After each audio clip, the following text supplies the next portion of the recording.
Hello, ഇന്നത്തെ ഇവിടെ ഒരു പുഡിങ്ങിൻ്റെ റെസിപ്പിയാണ്. ബ്രെഡും പാലും ഉണ്ടെങ്കിൽ നമുക്ക് റെഡിയാക്കി വെക്കാൻ പറ്റിയൊരു കിടില റെസിപ്പി ആയിട്ടോ. നല്ല ടേസ്റ്റാണ്. അപ്പം നമുക്ക് നേരെ വീഡിയോയിലോട്ട് പോവാം.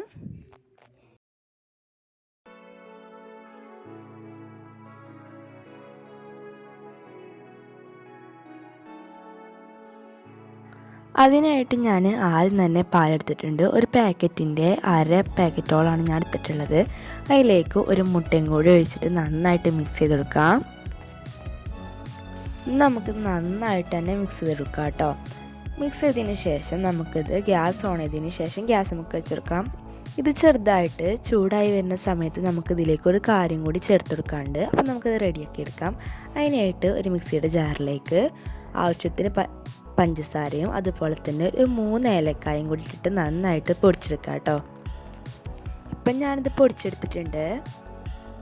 അപ്പം നമ്മൾ ചൂടാക്കാൻ വെച്ചിരുന്ന പാലും മുട്ടയും ചെറുതായിട്ട് ചൂടായിട്ടുണ്ട്. ഇനി നമുക്ക് നമ്മൾ റെഡിയാക്കി വെച്ചിട്ടുള്ള ഈ പഞ്ചസാരയും ഏലക്കായും പൊടിച്ചത് ഇതിലേക്ക് ചേർത്തെടുക്കാം.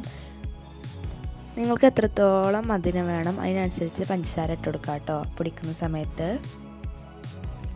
അടുത്തായിട്ട് ഞാനൊരു 3 സ്പൂണോളം കോൺഫ്ലവർ എടുത്തിട്ടുണ്ട്.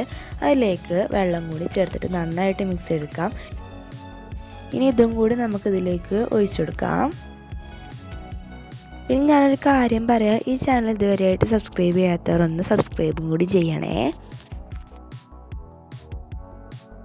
കോൺഫ്ലവർ ചേർത്ത് കഴിഞ്ഞാൽ പിന്നെ കൈ വിടാതെ മിക്സ് ചെയ്തെടുക്കണേ. ഇതുപോലെ കുറുകി വരുന്ന സമയത്ത് ഇനി നമുക്ക് ഗ്യാസ് ഓഫ് ചെയ്തെടുക്കാം.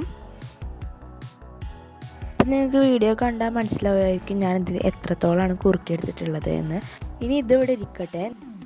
ഇനി അടുത്തായിട്ട് ഞാൻ ബ്രെഡ് എടുത്തിട്ടുണ്ട്. നമുക്കിതിൻ്റെ സൈഡൊക്കെ കട്ട് ചെയ്തെടുക്കാം.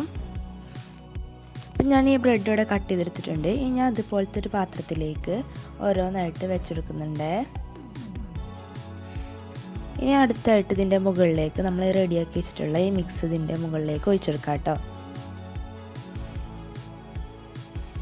ഞാനിത് തേങ്ങയാണ് ഇതിൻ്റെ മുകളിൽ കൂടെ ഇട്ട് കൊടുക്കുന്നത്. നിങ്ങൾക്ക് വേണമെന്നുണ്ടെങ്കിൽ നട്ട്സോ ആണ് എന്തെങ്കിലുമൊക്കെ ചേർത്തെടുക്കാം. നിങ്ങൾക്ക് എന്താണോ ഇടയിൽ കടിക്കാൻ ഇഷ്ടം അത് നിങ്ങൾക്ക് ചേർത്തെടുക്കാം. ഞാൻ അതിൻ്റെ കൂടെ തന്നെ ഈ ബ്രെഡിൻ്റെ സൈഡത്തെ ആ ഒരു ബ്രൗൺ കളറും കൂടി പൊടിച്ചതിന് ശേഷം ചേർത്തെടുത്തിട്ടുണ്ട്.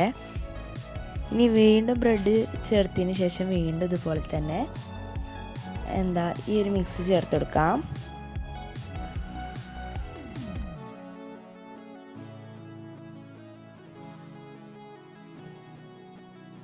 ഇനി ലാസ്റ്റായിട്ട് ഞാൻ ഇത് മുഴുവനായിട്ടും ഈ ഒരു മിക്സ് ചേർത്തെടുക്കുന്നുണ്ട്.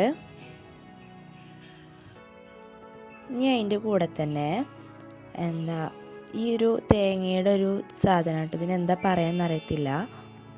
ഇതിൻ്റെ ടേസ്റ്റ് തേങ്ങയുടെ ടേസ്റ്റ് തന്നെയാണ്. ഞാനിപ്പോൾ ഇത് വീഡിയോ എടുക്കുന്ന കാരണമാണ് ഇത് ചേർത്തെടുക്കുന്നത്, ഇത്തിരി ഭംഗിക്ക് വേണ്ടിയിട്ട്. നമ്മളുടെ ഉണ്ടാക്കലൊക്കെ കഴിഞ്ഞിട്ടുണ്ട്. ഇനി നമുക്കിത് ഫ്രിഡ്ജിലേക്ക് വെച്ചെടുക്കണേ.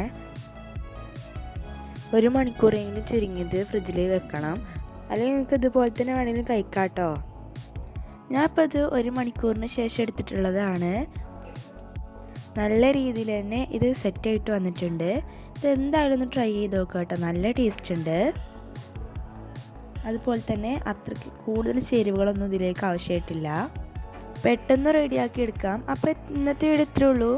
ഈ വീഡിയോ ഇഷ്ടപ്പെട്ടാൽ ലൈക്ക് ചെയ്യുക. അതുപോലെ തന്നെ സബ്സ്ക്രൈബ് ചെയ്യാത്തവർ സബ്സ്ക്രൈബ് ചെയ്യുക. ബൈ.